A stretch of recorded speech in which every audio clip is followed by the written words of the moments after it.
Ya, pimpinan terima kasih waktunya dan teman-teman yang lain. Sebenarnya bagusnya memang kita tampilkan dulu hitungannya biar komprehensif pimpinan. Betul, itu Bung Dian, cocok. Bahwa sebenarnya ada berapa problem. Pertama potongan yang bisa di atas 30% sampai 50%. Tapi ada biaya tambahan lain yang tidak punya dasar hukum. Namanya biaya jasa aplikasi dan biaya layanan. Dan itu sangat besar. Per order bisa 7.000, 10.000 rupiah, 11.000. Nah, pertanyaan kita adalah apakah kita sebagai DPR mau membiarkan adanya pungutan-pungutan dari masyarakat yang tidak punya dasar hukum? Nah, menurut saya bagusnya kalau bisa ditampilkan sebentar, kita bisa hitung komponennya biar kita sama-sama terbuka apa sih masalahnya. Kalau bisa ditampilkan, bisa. Instruksi Pak. Ya, Pak. Instruksi Pak. Kenapa? Kita mau ngasih bukti-bukti Pak.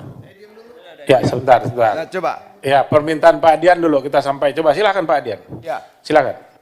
kan begini. Ya, mic-nya yang hidup dimatikan dulu. Coba silakan Pak Dian. Ya, kan misalnya mereka dapat order 30.000 rupiah. Lalu dipotonglah 30%, 40%, 50% untuk aplikator dari apa nilai order itu. Ada nggak potongan lain? Ada. Tapi bukan dari mereka. Tapi dari konsumen. Itu namanya biaya layanan dan biaya aplikasi. Dua. Yang kalau ditotal bisa di atas 10.000 rupiah.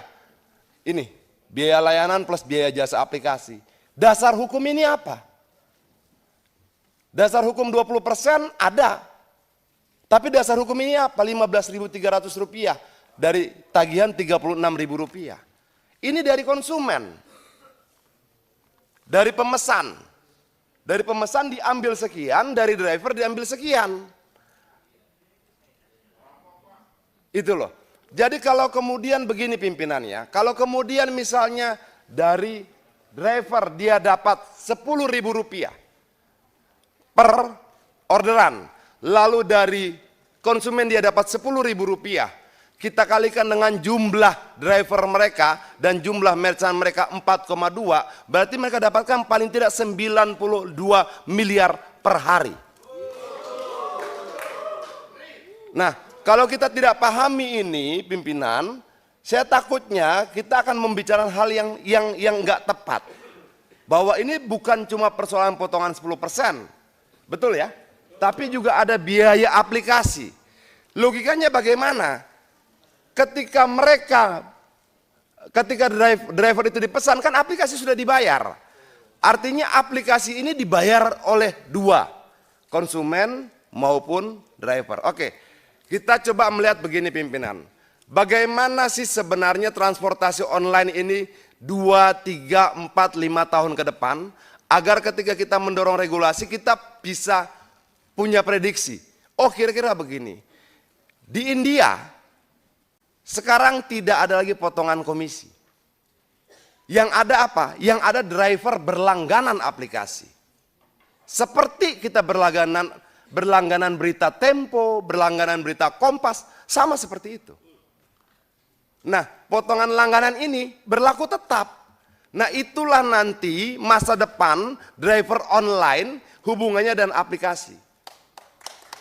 Sangat logis, tapi saya tidak mau, kita bisa diskusi panjang soal itu tentang masa depan driver online dan transportasi online.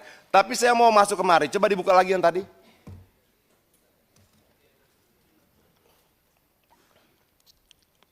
Ya, nah yang biaya ini semua ada nih, biaya layanan, biaya jasa dan aplikasi. Ini langsung ini langsung ke aplikator. 12.000. 10.000, sangat, dan lebih menyakitkan biaya ini tidak punya dasar hukum sama sekali. Kita bisa perdebatkan tentang 15%, 5%. Ada KP-nya. Seburuk-buruknya KP dia dasar hukum. Ini nggak ada. Dan negara ini biarkan ini terjadi bertahun-tahun. Ini aneh menurut saya. Kita sepertinya hidup bernegara tanpa negara. Jadi poin berikutnya pimpinan, saya minta ini dicabut. Tidak boleh ada. Tidak boleh ada biaya layanan dan biaya jasa aplikasi. Dalam konferensi pers aplikator kemarin disampaikan bahwa dasar mereka menggunakan ini hanya karena di negara lain dipakai. Tapi peristiwa di negara lain itu bukan dasar hukum buat Indonesia. Itu. Jadi tidak cuma 10% tapi ini juga. Nah, berikutnya pimpinan itu yang slot Aceng yang mereka sampaikan begini. Ini kita bicara algoritma. Algoritma itu bisa ngatur siapa yang dapat order, siapa yang tidak. Untuk dapat order, mereka bayar lagi Rp20.000 per hari. Sudah mereka dapat bayar Rp20.000 per hari, lalu konsumen memesan, dipotong lagi. Persentasenya 20% minimal sampai 50%. Pernah nggak kita lakukan audit investigatif untuk keuangan ini?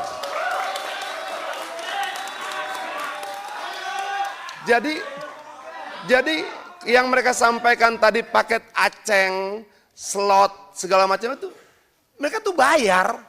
Mereka bayar untuk dapatkan order prioritas. Di luar potongan. Kejam sekali pimpinan. Jadi mereka beli itu. Yang selama ini terpublikasi, potongan-potongan tidak. Ada biaya layanan, biaya jasa aplikasi, dan ada beli order. Jadi kalau kemudian jadi begini, ketika teman-teman ini nggak beli order, nggak bayar Rp20.000, mereka nggak dapat order, mereka nggak dapat pesanan. Nah, maksud saya ini juga harus jadi pembahasan kita agar pemahaman kita terhadap problem-problem driver online ini utuh. Jangan kemudian kita melihat cuma persoalan persentase, tidak juga.